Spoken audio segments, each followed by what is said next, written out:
first and last time I'm doing a Muttley voice.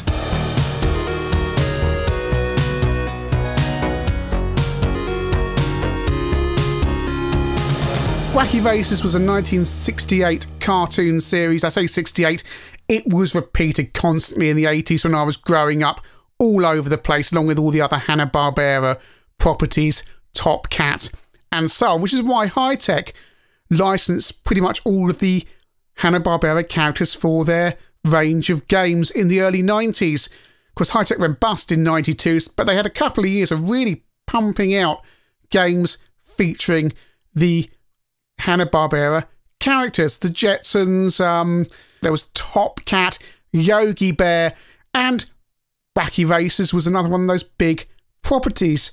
It's a cartoon series where all these characters race against each other and Dick Dastardly and Muttley try and spoil the race. Well, they try to win it by cheating but never actually do. This is a budget release from Hi Tec, as most of their games were. And we start off on the Amiga. These games are, all these versions are by Enigma variations and not coded in-house. So here's some of the characters: Dick Dastardly and Muttley versus the Bouldermobile. The guys in the Bouldermobile are called the Slag Brothers. Can we say that? The Vroom Roadster, I can't remember that guy's name in that. The Compact Pussycat, that's Penelope Pitstop. Breakout character from this series, the Converter Car, that's the Inventor character. Sorry if any Wacky Races fans are offended by my lack of knowledge. So we loaded level 1. The other cars get a start on you, and then you have to race after them. So if you think it was going to be a normal kind of top-down racer perhaps, or behind racer, no, it's a side-on racer, and you're already thinking Moon Patrol, aren't you? Because that's what it's like. It's Moon Patrol, but for the 90s. You can't see that far ahead, which is unfortunate when you have to make jumps that require precise timing and also enemies come at you. You can't just overtake the enemies, you have to jump over them or take a different route from them. You do have a probe thing, or spear thing on the front of your car, which you can use to jab the enemy. Oh, number 5's out the race, he's fallen down a hole. Oh, you can't go through there. And if my game playing skills seem even worse than normal today, it's because I had my COVID jab yesterday, and oh boy, those side effects have kicked in. My knees feel like they're going to fall off, or my kneecaps to be more precise. So we start the race on the ST, and off we go. No music on the ST and Amiga versions, just engine noises and cartoony style sound effects. You have energy and lives, and yeah, it's Moon Patrol, Moon Buggy kind of game. Amstrad CPC version. This one's dated 1992, the year Hi Tec, well, closed down. Had that Daffy Duck game finished, and then it all went a bit wrong for them. Well, on 64 anyway. Of course, it was it previewed or actually reviewed in Zap, and then it never actually came out, and it has been recovered. CPC version is no engine noises. No, oh no, we do have sound. We have bumps and things. It's nice and colourful and graphically attractive. I am cheating here, by the way. Oh, should I have touched that checkpoint sign? Yes, it sent me back to the beginning. You have to touch the checkpoint signs, which are stolen straight from... Oh, I'm dead again. Stolen straight from Sonic. Spectrum version is curious, because the previews of this game were in full colour, and then it got released like this. And apparently the coders of the game parted company with Enigma variations, and this is how the game came out, whereas when they were programming it, it was actually full colour. So someone took a decision at some point that perhaps, I don't know, the colour was too messy or make it look ugly. I do know that Hanna-Barbera did vet each game that was released, and were always very concerned about the Spectrum versions because they didn't look colourful and cartoony enough, but perhaps if those attribute problems made it look messy, perhaps they didn't want it to look colourful. C64 version.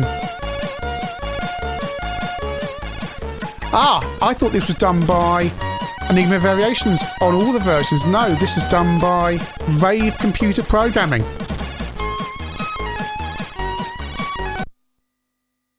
Oh, this is more like on the 64. I mean, it's still Moon Patrol, but it's colourful, attractive, smooth, and arguably looks. You get more on the screen with the smaller sprites. The problem is all this jumping. It's supposed to be a race, but you jump over all these obstacles, and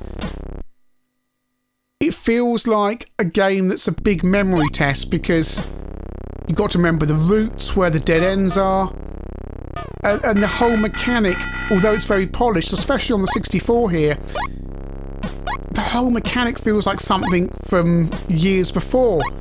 So many games where you had to trundle around and pick a route and jump. Not just Moon Patrol, but oh, what's that bike game on the Spectrum where you're in the caves? Completely forgotten now, but do you know what I mean? It's like that. Pick a route, jump, plunge to your death if you get it wrong, have to memorise things. See here, there you go. There you go. Pick a route, get it wrong. And the graphics are sufficiently indistinct to make it not immediately obvious that is just a drop.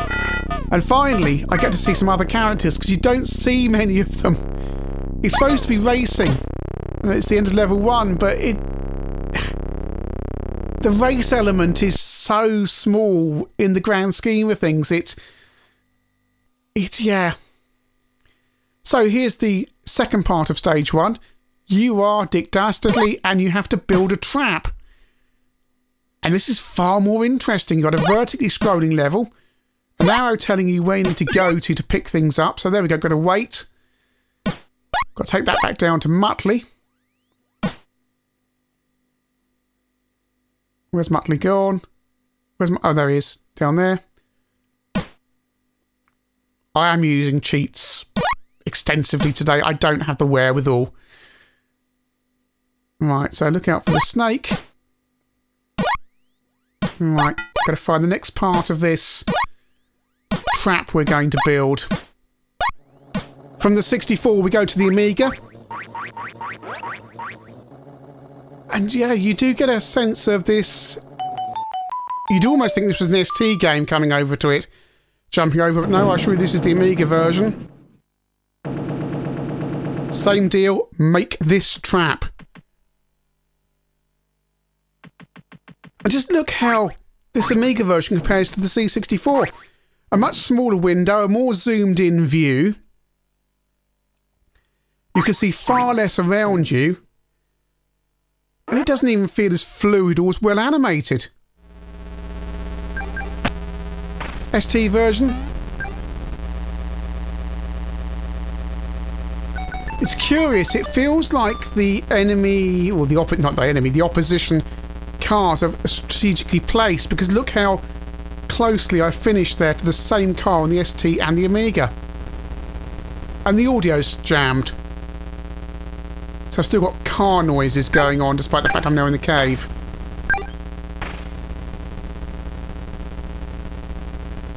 Why does this need to scroll side to side? They've just made the sprites too big, the window too small, and it's just a bit horrible. Back on the Amiga, going to get the last bit of the trap.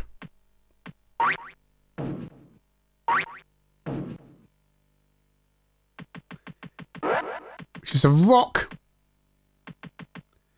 Oh, yeah, I'm not losing energy when I'm jumping because COVID, jabs. So we've got to give that to Muttley. Seriously, my head is spinning. Well done, you have finished. Oh, what's this? Is this an animation of something? What's this supposed to... That's the trap I've built. Right, yeah, that was worth it, wasn't it? Still, got to do it to get to the next level. And off we go. So you'll always be stalled at the start. The other cars will get off ahead of you. Of course, in theory, you shouldn't be able to win anyway, because Dick Dastardly never wins in Wacky Races. Most of the time he doesn't finish, or if he does finish, he finishes at the back. Arrow, what's the arrow mean? Go up. That's the way I've got to follow the track, is it? Amstrad CPC version, hit the checkpoint. You must touch that checkpoint. And now we're going to go and see what we do. Collect the trap parts. Right, off we go. And oh, it's very different on this level. It's a different kind of platformer where you're Muttley and you have to do this Mario thing of headbutting blocks in order to reveal bombs that you're going to use for the traps. And this is rather nice, actually. It could be a game in its own right with a bit more polish. There's a bomb there, so we've got one. Jump there. Ah, this is quite nice.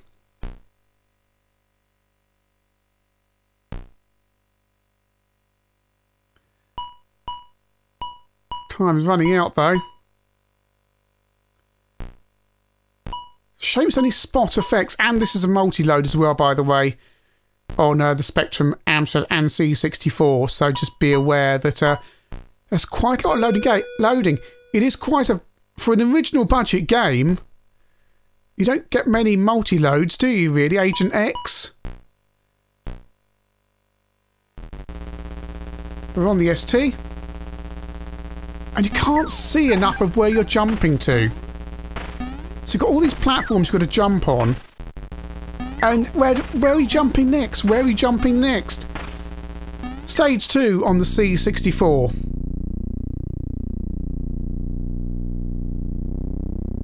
Why aren't the sprites on the 16 bits this size?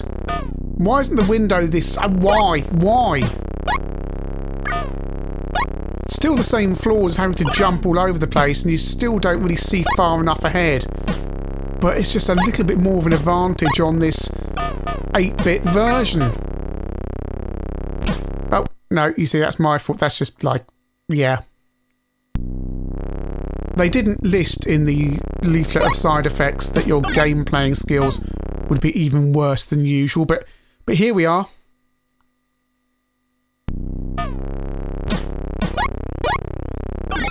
I just kind of marvel at this C64 version. It's not a terrifically good game, but there's a level of presentation, of polish here. It looks good. It looks good. It looks like it has the visuals, if not the gameplay, of a full-price game. If it had a cracking soundtrack to help drive it along, that would help as well. But again, I suppose the budgets they're working on have fallen to my death again.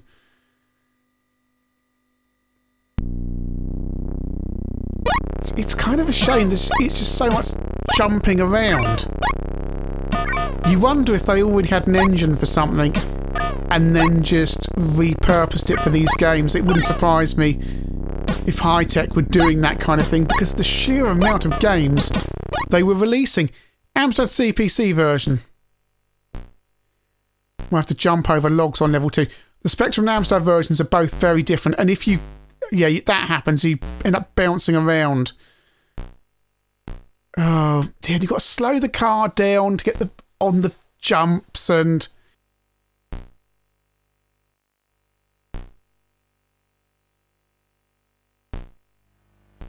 Spectrum version, we've got a graphical glitch. And the game has another glitch as well. And please don't say it's because you're playing it on a +2, because I've had reports of this on the 48Ks as well.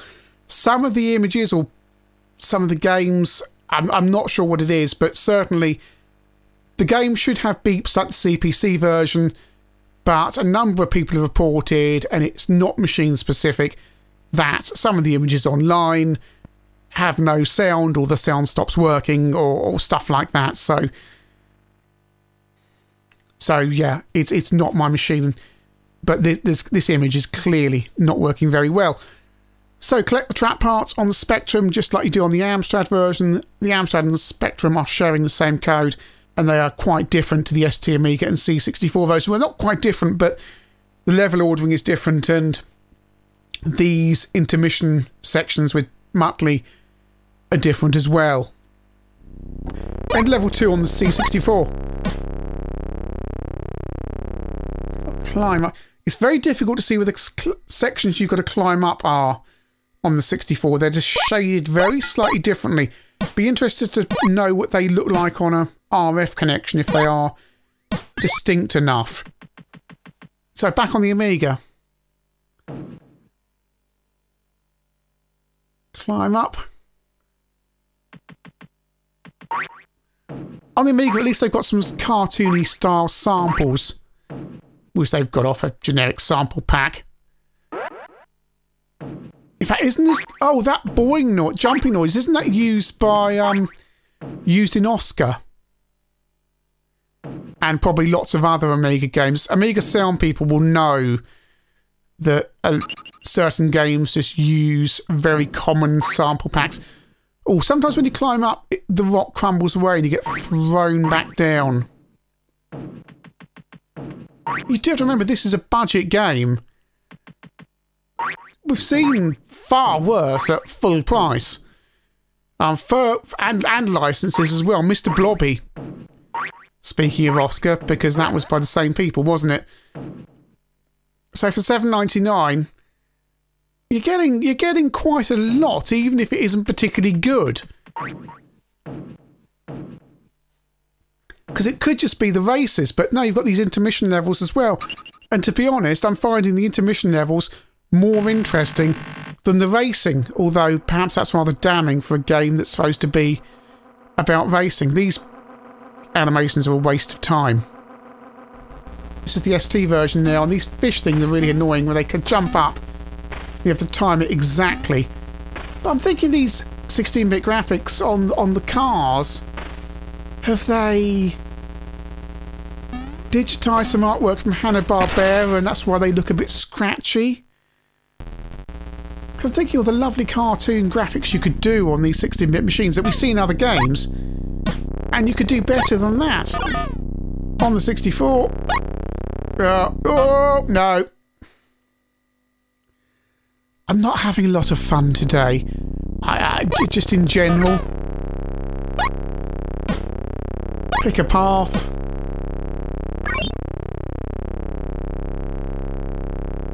Amstrad version. As a still of this on the Amstrad, you'd go, this is really nice. It actually does move speedily, even if it's jerky. It's just not a lot of fun. I've got the collision detection off. I've lost the will now. Back on the Spectrum, enjoying myself with Muttley here. This bit's... I mean, I wonder... I don't know enough about Hi Tec games. I wonder if this particular part of the games was an engine they had hanging around. Because there were all these low-rent Hanna-Barbera properties that Hi Tec released games for. And they released so many Potsworth and Company and all that stuff. Things you never even heard of. Wacky Races is different. It's a Hanna-Barbera license you'd heard of, like Top Cat, like Yogi Bear. It wasn't Potsworth and Company. You'd heard of the Jetsons because they'd had a big old revival as well. And I think the Flintstones were off limits because of the movie. There were some Hanna-Barbera properties that you would have thought Hi Tec would have released games for now on the Amiga. And they never did. Because presumably they weren't... they were tied up with other things, like the Flintstones. I don't think they ever did a Scooby-Doo game either.